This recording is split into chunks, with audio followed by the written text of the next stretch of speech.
Thanks, everybody, for joining. My name is Jeff Seeley. I am a Director of Security Effectiveness here at Veridin. I've got a little bit about me, I guess. I've got about 20 years of information security experience. I've worked with offensive teams, defensive teams to help build programs, to help do projects, build policies, build procedures.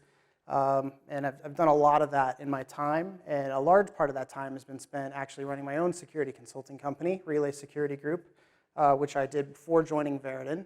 And that time was spent primarily focused on working with critical infrastructure customers, doing penetration testing and security assessment projects. So I've leveraged that experience here at Veridin to great effect. The team that I work on, we serve as kind of an escalation path for multiple parts of the organization. Customer success, sales engineering, for example, where we handle, to some degree, some of the larger customer projects or challenges or use cases and provide some guidance. So with that, I've worked with some of the largest companies in the world who've deployed our platform, helping them get value out of it and also get the kinds of features and functions they want into it. So a little bit about where we fit. Obviously, Veridin is now part of the FireEye portfolio of products and solutions and services.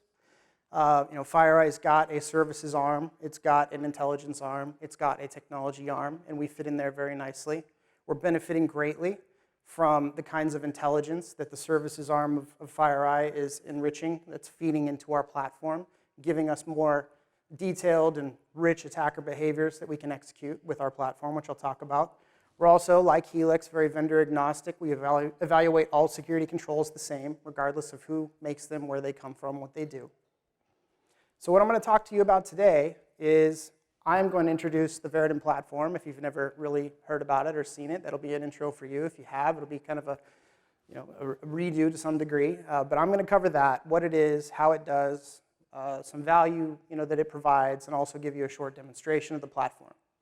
And then I'll transition over to Evan Pena, who's going to talk about how he and his team are utilizing the Veridin platform to help deliver some of their services in a more efficient and effective way. So what is Veridin? We are a software company that enables our customers and organizations to measure and manage and improve their cybersecurity effectiveness. Our customers today are deploying Veridin's SIP, or Security Instrumentation Platform, into their production IT infrastructure to help them understand exactly how their controls are functioning for them, where things are working really well, and where things are not working so well.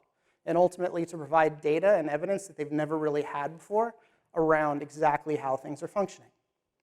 So this idea was really born out of the notion that security today is somewhat the result of a broken formula, right? People are spending a lot of time and a lot of money and a lot of energy investing in security controls, investing in their people, investing in making better processes. That does not always equate security effectiveness on the other side. And if it does, it's very hard to demonstrate. You know you've done some of the right things, but do you really have technologies that are doing what you expect them to do? Or are your people handling events and incidents correctly? It's a very, very hard thing to demonstrate.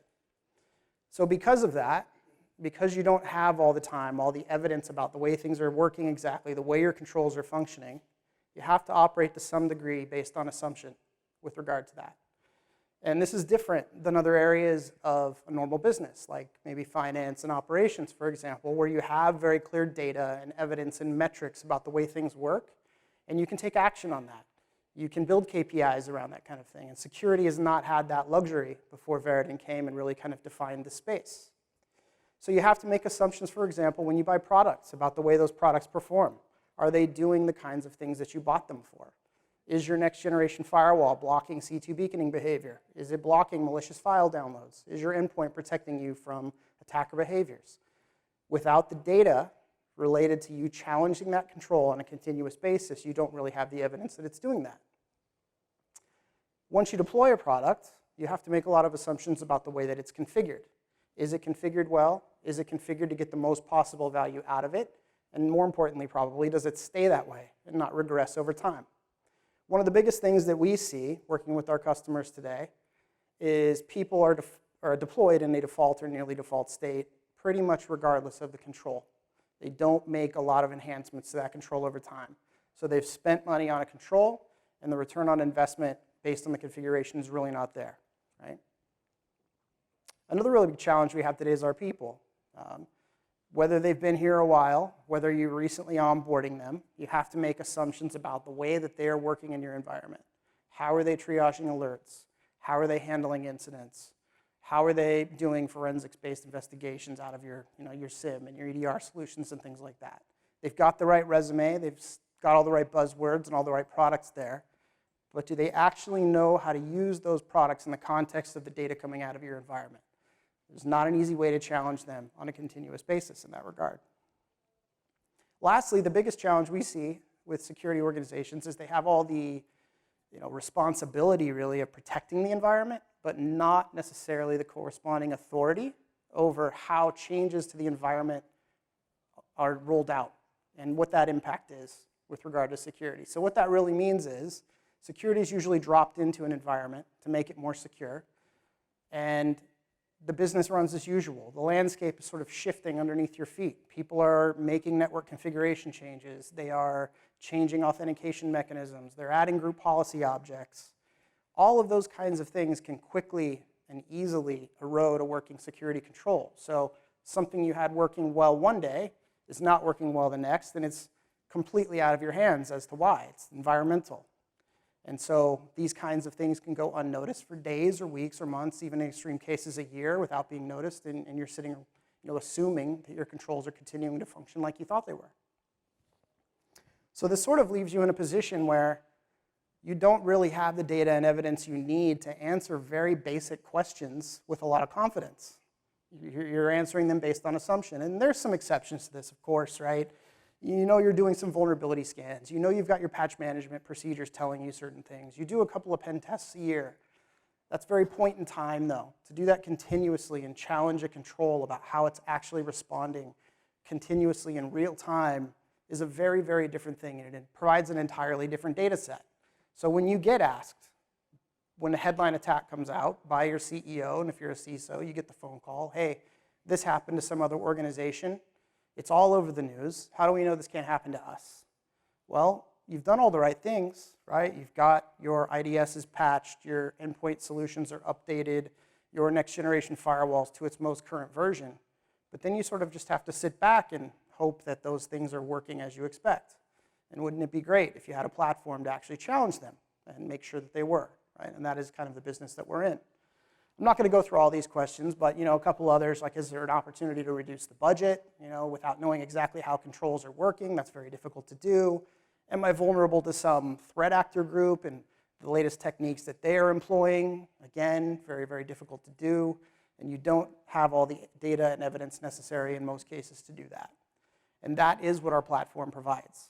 We challenge controls in the production environments safely to give you that data to answer these kinds of questions confidently.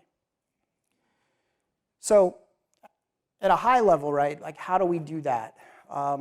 Really, it comes down to a few key bucket areas. The first is control effectiveness and configuration assurance. And this is pretty simple. Is a control capable of doing something that you want it to do? You're procuring a next generation firewall. Can it block C2 beaconing behaviors? Can it block malicious file downloads? Is it capable of doing that?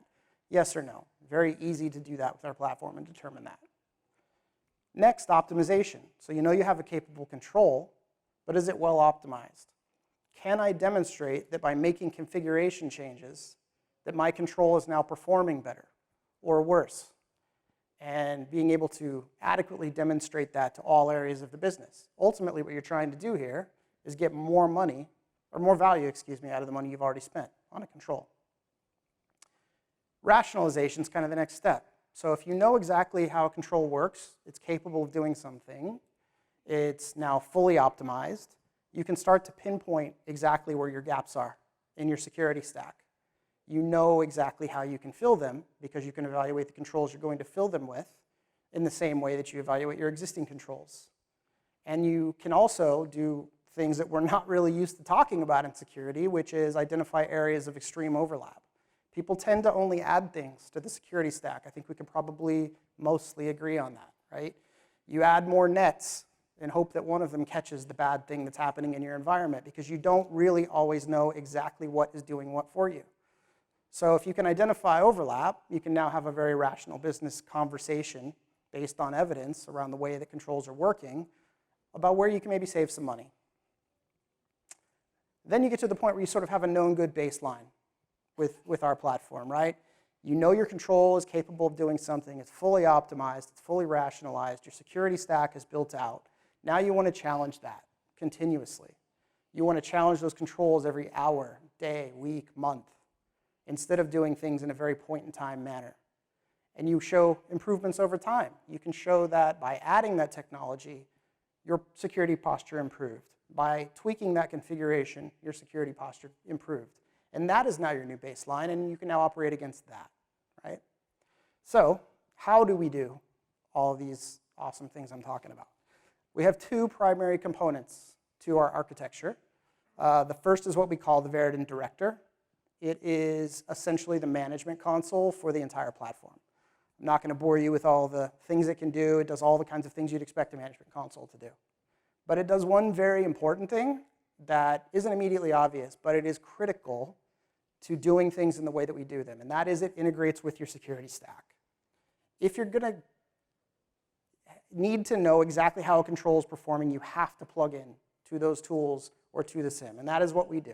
We have dozens of integrations for the purposes of pulling events out instead of sending events to these integration points.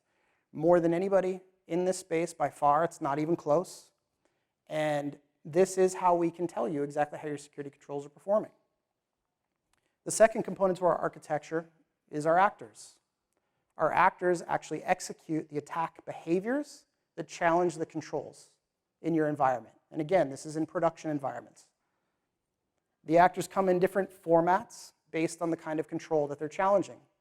So we have behavior types of network and endpoint and email and cloud with actors deployable on hypervisors and cloud platforms and endpoint agents for Windows and Linux and Mac, etc.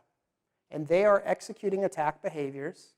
As they are doing that, they are crossing your controls, and we're able to tell you and provide evidence from the very, very lowest level of visibility, meaning do I even have a control positioned in the network or positioned on an endpoint or positioned in the cloud capable of responding to this? Is it even physically or logically deployed in the right place to respond to what I'm doing? Up to prevention, is it now capable of preventing the bad thing that's happening? Detection, does it generate a detection event? Event flow, are events moving through my environment like I expect, ultimately up, hopefully, to my SIEM or log aggregation system? And finally, alerting. Is a meaningful alert generated? Something that somebody can take action on, or an automated process can be initiated from. We have customers today operating in varying levels of this stack, depending on their maturity level, or which area of the network they're focusing in, or which technologies they're focused on evaluating. Some of the more mature customers are really focused on that end alert. They've got their prevention and detection visibility problems solved, and that's what they care about, and that's their baseline. Other customers that are just trying to get their arms around what the heck is deployed in my environment, and where is everything?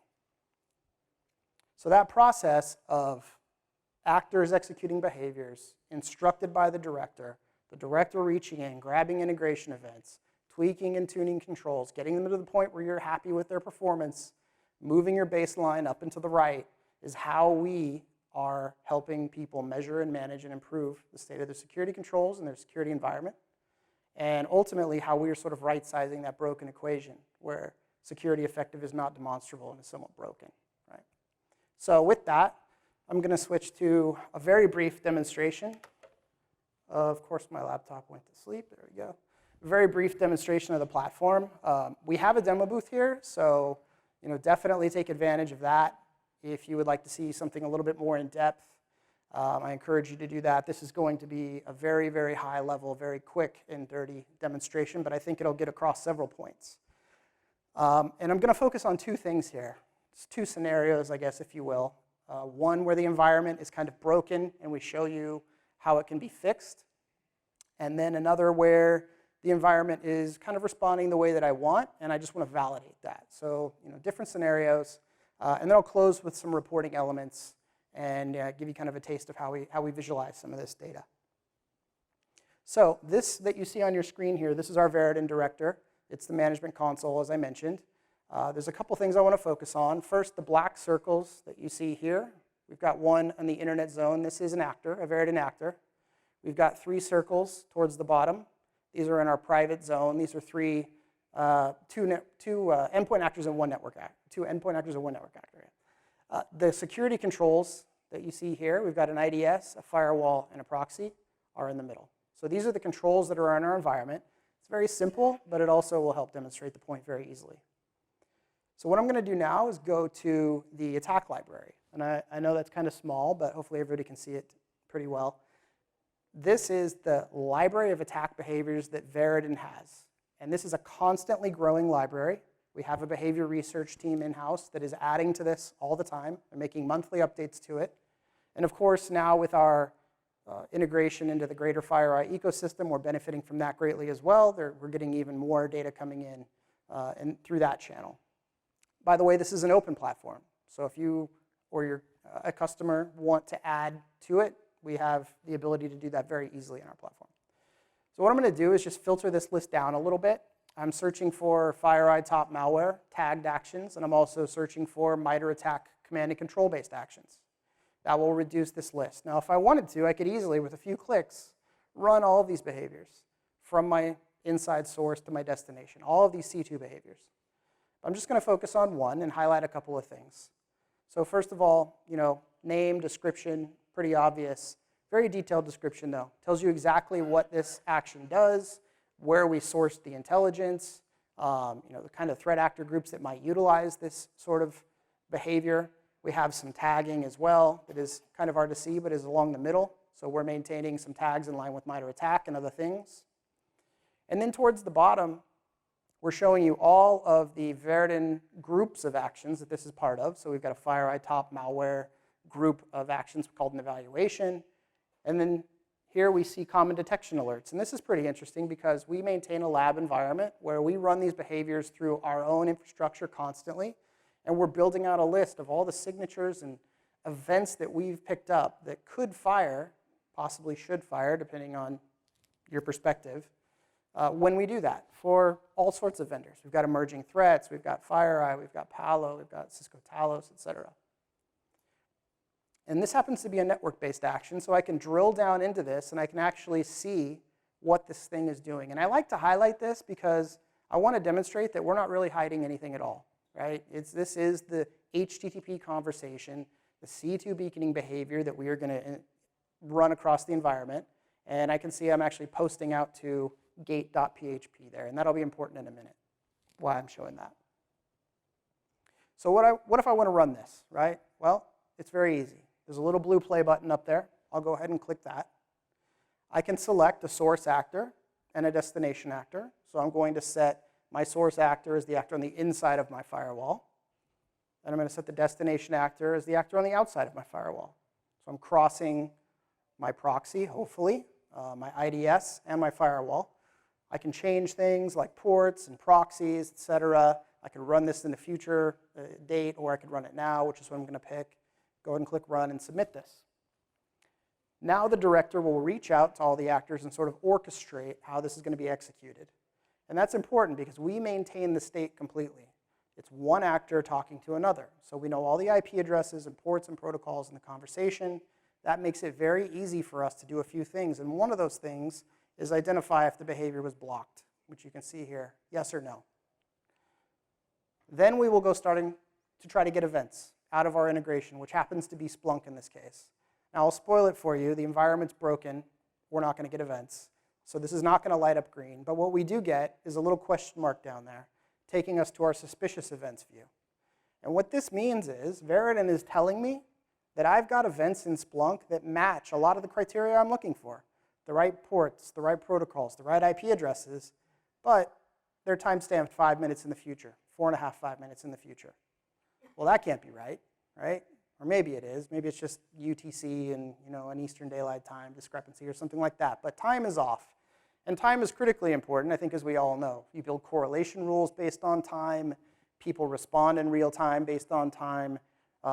Forensics investigations can be impacted by event time. There's a broad impact. But it is the number one thing we see broken and the number one thing that we fix within hours, or at least identify within hours of using our platform. So I've switched over to the Splunk system now, which happens to be the source of the incorrect time. You can see it's got a time of 21:10:37 here. I'm asking my time server, well, what time should I have? And I can see I'm off by 300 seconds, roughly 5 minutes. So now what I'll go ahead and do is I'm fixing the environment, right? I'm going to go ahead and change my Splunk server's time to be in line with my time server, which is what this command is doing. And then I'll check my time again. And I'll see that, okay, my time has now gone to 21:06. I've sort of Marty McFly'd my way back to the right time. And I'll switch back to the director and rerun the exact same behavior, not changing a thing. Same source, same destination, cross the same security controls. I would hope to see a different result in this case. So that's what I'm doing, right? Private to public, click run again, director reaches out, orchestrates the execution of the behavior. Still not blocked. That might be something I want to fix later, but I'm focusing on the detection for now. And now we'll go look for the events in Splunk again. And instead of this little gray box, you'll see it turns green in this instance. So I can drill down now into this green box and see the actual detection events that are associated with this very specific behavior that Veronin executed. So I've got events from my proxy going to gate.php, like I assumed they would. I've got events from my IDS telling me bad things are happening with certain signatures. And I've got my firewall showing that it's passing traffic. So while this isn't being blocked, that part of it is certainly not good. You would hope it would be. I'm at least getting meaningful detection coming out of this. And this can now be my new baseline. Every single time I run this, I would expect to at least see this result while I go fix the blocking. And then I expect it to block and detect all these things, right? So that's the first scenario. And again, time is the #1 thing we see. That's why I wanted to highlight that. The second scenario is a little bit different. The focus is going to be more on, things are working well. Let's go ahead and validate that. So I've got an already executed behavior, mishta.exe, common attacker technique, run across 4 different endpoints of different flavors. 2019 server all the way down to 2008 server. I can see none of those things are blocked. Again, something I'd hope to fix later. But I do have detection events across the board for all of these endpoints. So I know at least that part's working. I can click the CLI log. I can see exactly what was executed. So again, along the lines of that evidence theme, right? There's no doubting that this command executed and was successful. I've got security controls, FireEye, HX, and Windows Defender deployed. But now the story is a little bit different. So you'll notice a few things here. First, instead of just having a Splunk integration, which is what the network behavior we saw had, I've got 2 different integrations. One, it's kind of hard to see, I acknowledge, but one here in this first row, this is the FireEye HX console. So we're pulling events directly out of the HX console. The second is FireEye Helix. We're pulling events out of Helix as well. So this tells a story that I would hope to see where events are flowing from one technology to another. Events should come from my endpoint, which they are, into the HX console, which they are. I can see the detection event here. They should then move into FireEye Helix, which they are. And as a bonus, I've got a correlation rule that's triggered. That's what that higher event that's rolled up under the lower one is. So this can now be my new baseline for this behavior and others, that I at least expect to detect this from specific technologies, and I expect to see a correlation rule firing. And now while I shore up that blocking, I know I at least have that posture to maintain. So I'm going to close just with a few reporting elements. We've got a bunch of them in the platform.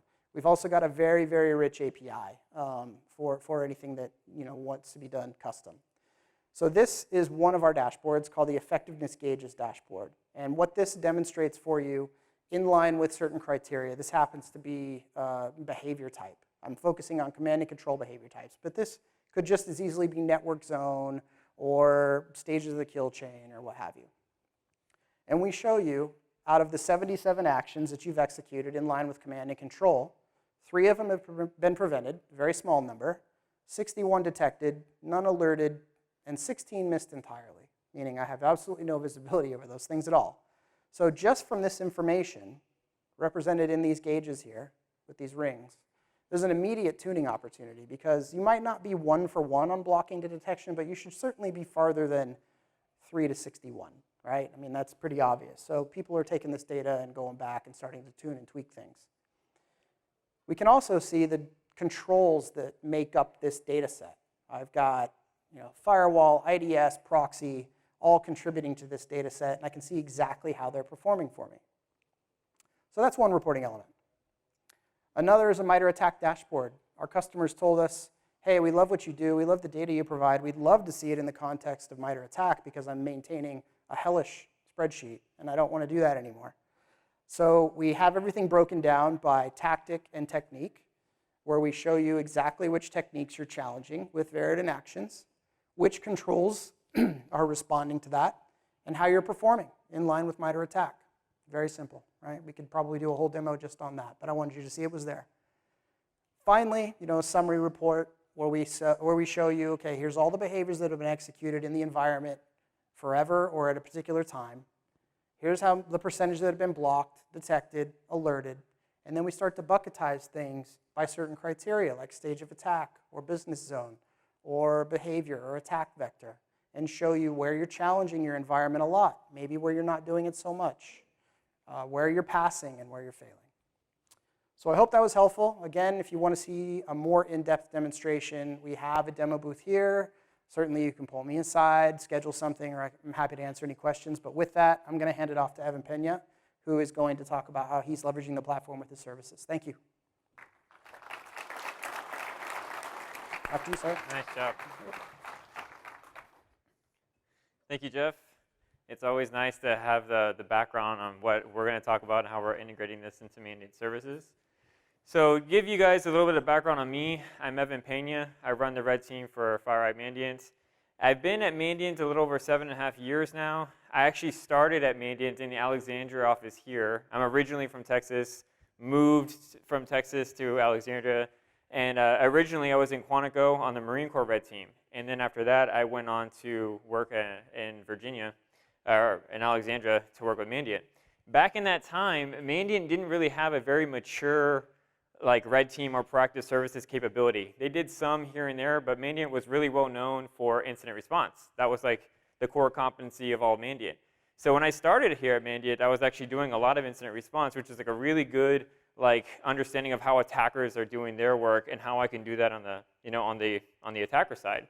And then we've grown so much since when I started here. And just to see something like Veridin be incorporated into the FireEye ecosystem and how we can leverage it with Mandiant services is a very excited evolution that I'm really excited to share with you today. I've developed a lot of open source tools, even though now that I'm in the leadership role, I don't get to do that as much as I used to, unfortunately. But it's something I've done for a long, long time as a practitioner as I was ranking up through the roles. So first thing I want to mention is currently where we are today. So we have a service called Red Team for SOC, otherwise known as an RTSO. And then we have the Blue Team, which is our incident response capability. So currently we have a service that's called RTSO, which we have a red teamer on site that's delivering a lot of the actions that Jeff was talking about earlier, and then a blue teamer collaborating with your security operations center or your SOC to make sure that they can detect and respond to that type of activity. So it's a really good collaborative exercise that we can deliver to a lot of our clients and using the best of both worlds. Now, first thing was they were like, okay, this red team for security operations, is it an actual red team? Is it not a red team? You're collaborating with the SOC, you're giving away your stuff. That doesn't seem like a red team, because a red team's like a covert operation. We're stealthy, we don't want to get caught. We go in, we get out, kind of like get the crown jewels and then roll out, hopefully not detected. And then we can kind of determine what the impact of that is and how much we were able to do without any detection. That's the goal usually of a red team. Now, a red team for SOC is just the opposite. We actually want to get detected. We want to see how effective you are at catching these sort of activities. And the blue team wants to help you out. So it was confusing in the market when we introduced an RTSO. So we're taking the opportunity to leverage Veridin and use it and incorporate it into our service offering and rebrand it to be a purple team. And that's going to change some of the way that we're doing things. So a few examples is obviously we're rebranding an RTSO to be a purple team now, which seems to be an industry standard for this sort of collaborative exercise. And then we're going to be automating a lot of the attack scenarios that we currently do manually with Veridin. As you just saw, Veridin is an awesome platform to allow us to simulate these attacker activities. And we have a lot of cutting edge intel. We have a lot of really cool TTPs that we're currently manually doing on the red team that we've now put into Veridin to deliver these purple team engagements. So it's a really awesome way to scale quality and consistency across the world as we're delivering these services.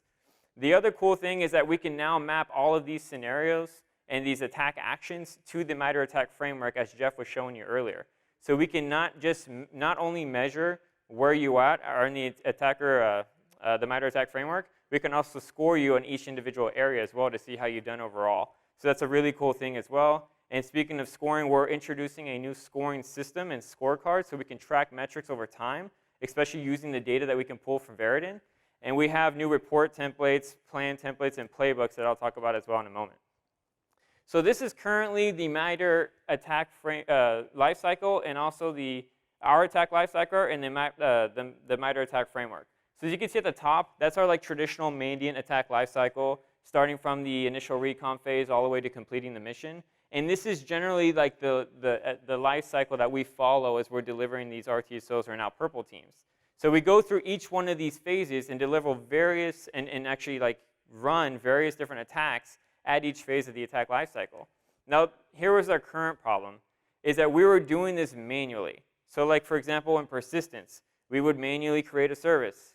We would manually create a scheduled task. We would write a registry run key, a user init key. And we were doing all of these on the endpoints as they would provision us systems to do this on. And that was really cool, and it allowed us to collaborate really well with the SOC, and we were there on site doing this on, again, systems that were given to us and provisioned for us. And again, now with Veridin, we can do this at scale and do twice as many actions at each phase in a more consistent manner, so that's really awesome. And I mentioned earlier as well, we can now map this to the MITRE ATT&CK framework and actually score prevention, detection, and response capabilities at each phase of the attack lifecycle as well, which is another really big win for us as we introduce Veridin into delivering this service.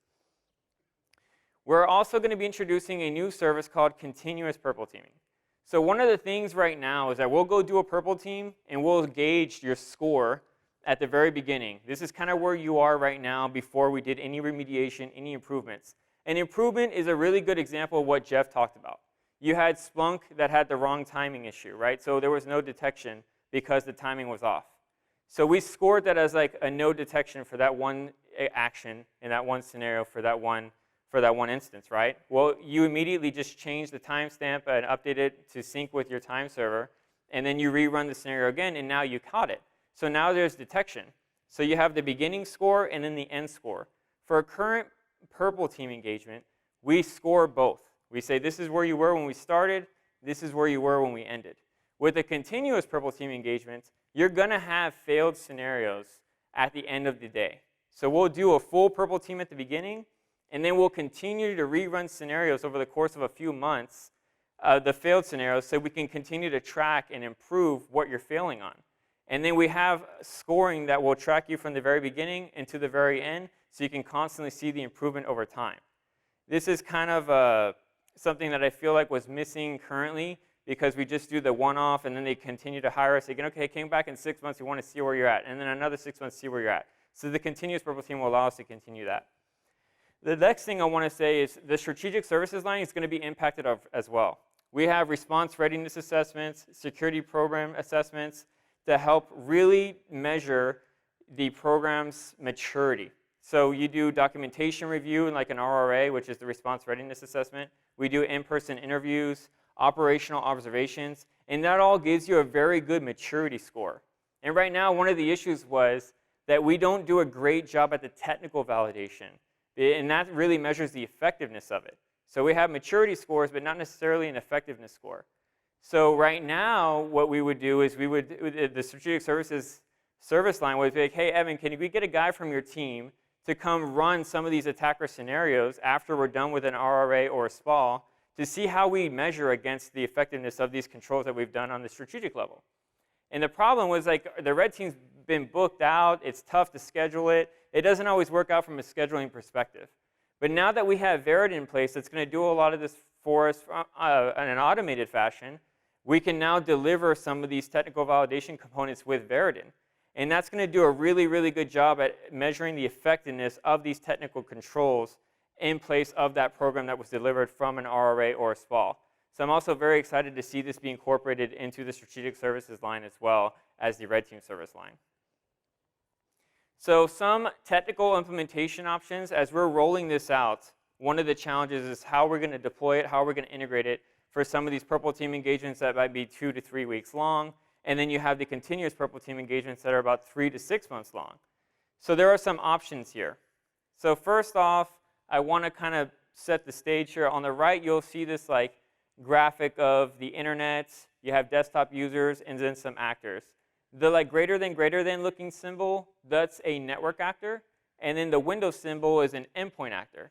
And then you see these icons like Windows Defender, Carbon Black, McAfee. Again, Veridin is a product agnostic tool, so it integrates into various different technologies. So those are the endpoint technologies that are on those endpoints itself. And so the desktop users is a LAN, like its own like local private network. The internet is the internet, and then you have one network actor. Network actor is acting like a C2 server, for example, so these on-prem network actors can communicate out to it to simulate C2 traffic, data theft, you name it. And then on the internal network is you'll notice there's not another VLAN or another like network segment. You could have desktop users, you could have a server segment, you could have a retail segment, you could have a SCADA network segment. So depending on how many VLANs or different network segments you have in your environment, I would suggest placing a network actor in each one of them, because sometimes you want to communicate between segments to see if there's any detections between the different network segments. So sometimes people put IDSs in line, FireEyes in line, so you can actually detect on that activity as it's traversing through different LANs. So just note that, right? On the left-hand side, you'll see a table. There's 3 approaches. You have the minimum approach, preferred approach, and the advanced approach. The minimum approach supports up to 45 Mandiant actions. You'll notice Mandiant's highlighted in red. It's not because that's the Mandiant color. It's really because I just want to make sure I point it out. And the reason why is because these actions are Mandiant-only actions. This is not something that's provided in the commercial version of Veridin. This is something that my team built out to deliver these purple team engagements. So it's somewhat like a proprietary intel on how we're actually delivering these actions when we do these purple team engagements. That's very, very similar to how we do real red teams and what real attackers are doing in the incident response engagements. So that's one pretty cool thing. So under the minimum approach, you'll see that there's one network actor, one endpoint actor, and then SIM integration and endpoint integration is optional. And then you continue on, it increases on the network and endpoint actor side. So the preferred approach is that we have 2 network actors and 2 endpoint actors. The 2 network actors, again, would be on 2 different VLANs. And then on the advanced approach, it's 3 network actors. So that way you get a lot more coverage, and there's increased scenarios. As you notice, the number of actions increases as we continue to progress through the approaches. And that's because there's a lot more cool actions that we do as the environments actually increase and we're delivering real red teams and some of these purple team engagements. So I want to give you a use case. So we had to pilot these purple team engagements with Veridin prior to this whole release. And one of them was in a financial sector where they hired us to measure their detection, prevention, and response capabilities for their SOC. It was a 2-week-long engagement. We had 1 red teamer on site, 1 blue teamer on site, and we delivered the preferred approach, which is the director and the network actor in the cloud, 2 on-prem network actors, and 1 endpoint actor. And we also had SIM integration for this. So whenever we did this, we did it category-specific scoring, which is not something that we had in the formal RTSO offering, but now that we'll offer in the purple team offering. So whenever we measure persistence, we are granular now, where for each actual action that we run, we will see if you were effective or not.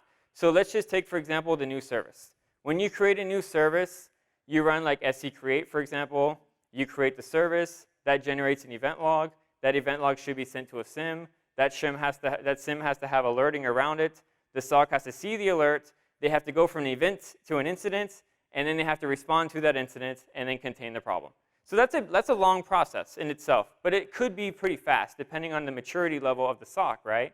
So in this specific case, that event was sent to the SIM. They had a way to alert on it. They went from an event to an incident. They responded to it by doing a live response analysis and then contained the threat, and it was done within like 10 minutes. Pretty good. They scored an A. Great job. On another example could be like logon scripts or startups, where the log might be there, but maybe that log's not sent to the SIM. And then they do that part. And then they have to write an alert around it after that. And then they have to have a response strategy. So there's documentation in place. There needs to be documentation in place. There needs to be alerting in place. But maybe the capability is present. And then something like an F, for example, is that they have no capability present at all. There's no way to actually, there's no technology in place to even capture that event. So they have to start from there. So that's the different scoring levels in something like what we're doing at this. Now, I just want to mention this is like a very basic visual of what we do in persistence. There's literally like 18 different persistence techniques that we actually run on these purple team engagements, not only just these few. This is just an example of like what we would be doing. So it's on a red team, for example, we're just going to do the one that we know is not going to get caught.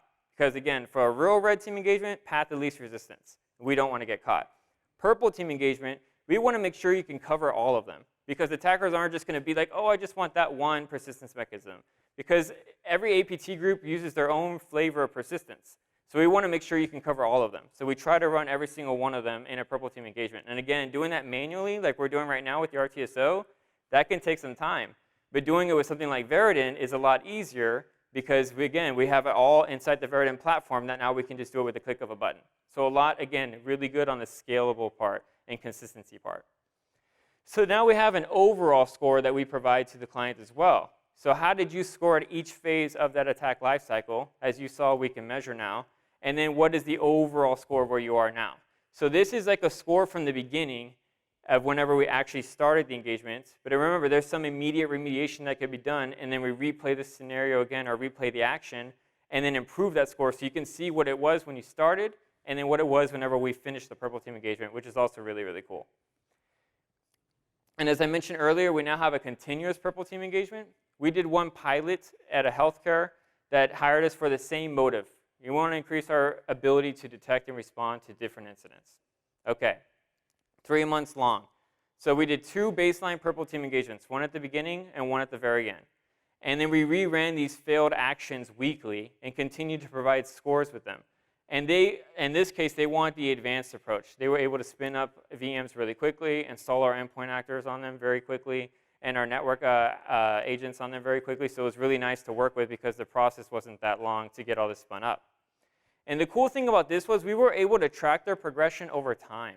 If you look at the first month to the second month, July to August, that's a pretty big jump, right? Like that's like, wow. You know, they really were able to make a big improvement in the scoring of every phase of the attack lifecycle from there. And then it kind of consistently goes up and down as we're tweaking and refining to October, which was the last baseline purple team engagement that we did for them, where they had a much better score from when they started.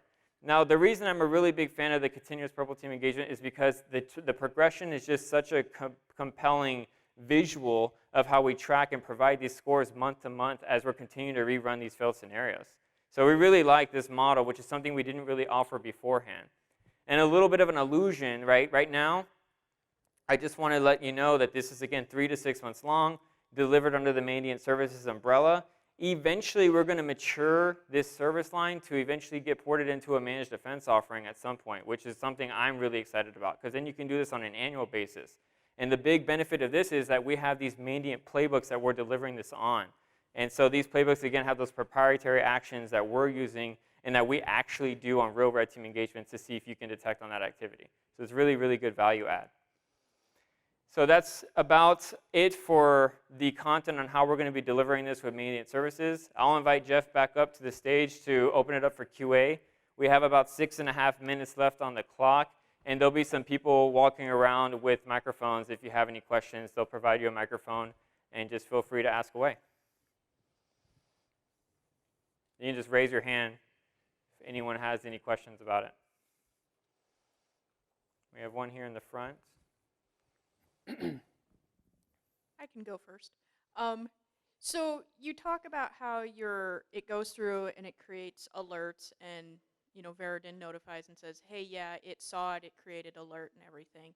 I'm thinking from the perspective of a SOC analyst going, you mean I have to go in there and clean up all those alerts every hour when you run the baseline test? So does the system go in and clean up after itself? So it doesn't clean up. But what we do have is a capability in our platform to denote certain interfaces or IP addresses or things that are used as reserved for sort of suppressing in that kind of way, right? If it's coming from this IP address or this host, you know that you don't need to treat it like you do an actual real incident with regard to response. That doesn't mean we treat it any differently with regard to how events are detected or alerts are created. that doesn't also limit our ability to sort of do kind of a live fire drill as well. I mean, we have other interfaces that make it a little more clandestine, and you can do things that would actually challenge somebody's response capability. So we do have functionality in the platform to kind of satisfy both use cases, but we don't go in and remove events or clean anything up. So at some point, somebody has to go in and mark those as acknowledged or complete or something like that. Correct. Yeah. And that's fine. I was just curious, how that would be handled. Yeah, sure. No, good question.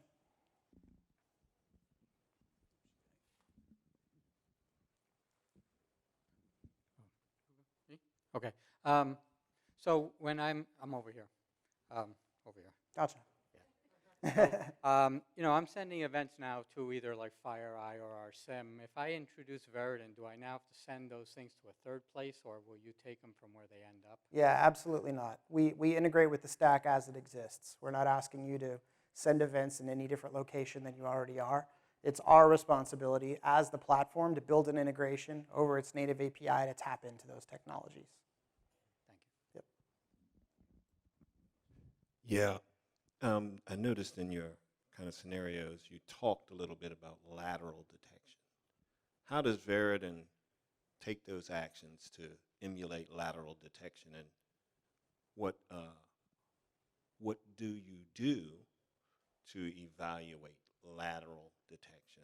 I can talk to this one. Yeah, so for lateral movement, what we'll normally do is, like you mentioned, between different segments or VLANs, we'll do things like running WMI to get remote code execution, or like a create process, and it uses the win32.process class within WMI, for example, to do that.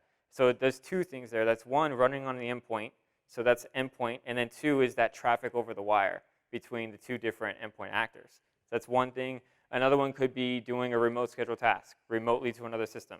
Another one could be using PSExec, which again, two things there. You have the endpoint, so it creates a service on the remote system, so that's endpoint detection, and then you have the actual connection over the wire. So it tests two things there as well. Those are a lot of the lateral movement type of techniques that we would be doing in those.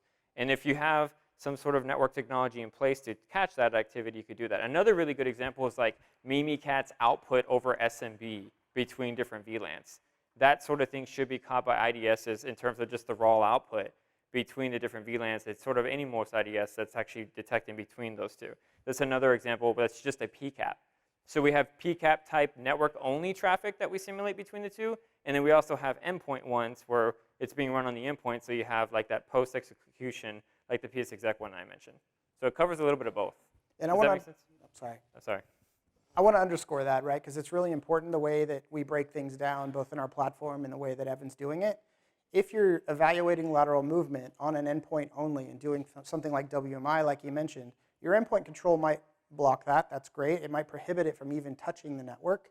But then you don't know if you have a network control capable of detecting or preventing it as well. So by separating those two things, by having an endpoint behavior to go do some lateral movement, but also having just the network behavior that you can execute without an endpoint control getting in the way, gives you an ability to evaluate things in an entirely different way.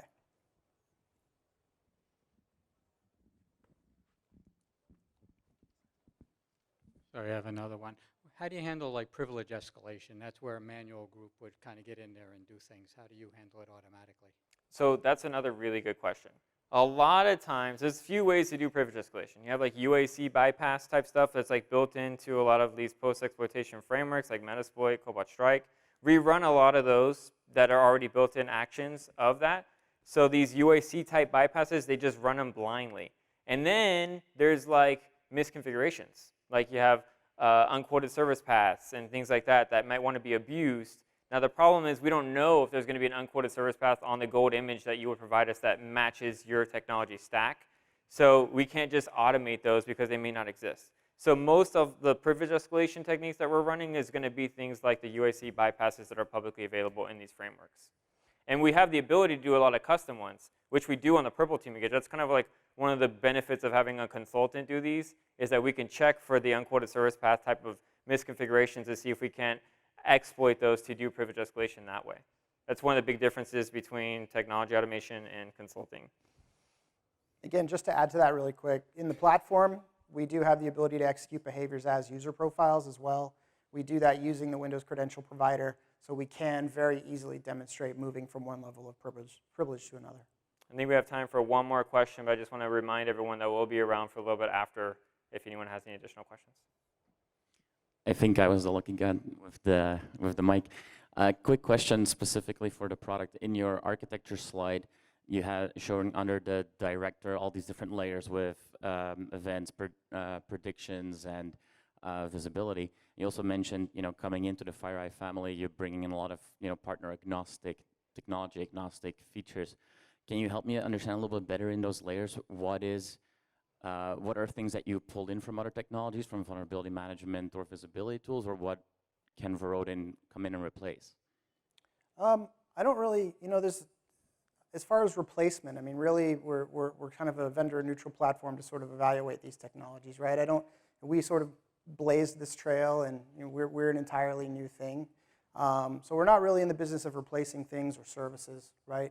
But as far as the kinds of controls that we're evaluating and where they fall in that stack, I mean, we're looking at any control really. If it's capable of doing some blocking, we're identifying that for you. It doesn't matter if it's a FireEye solution or otherwise.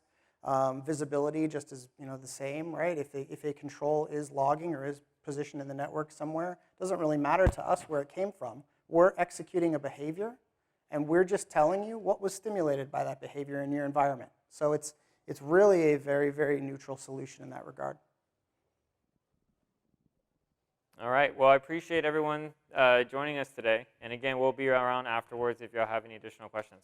Thank you. Thank you.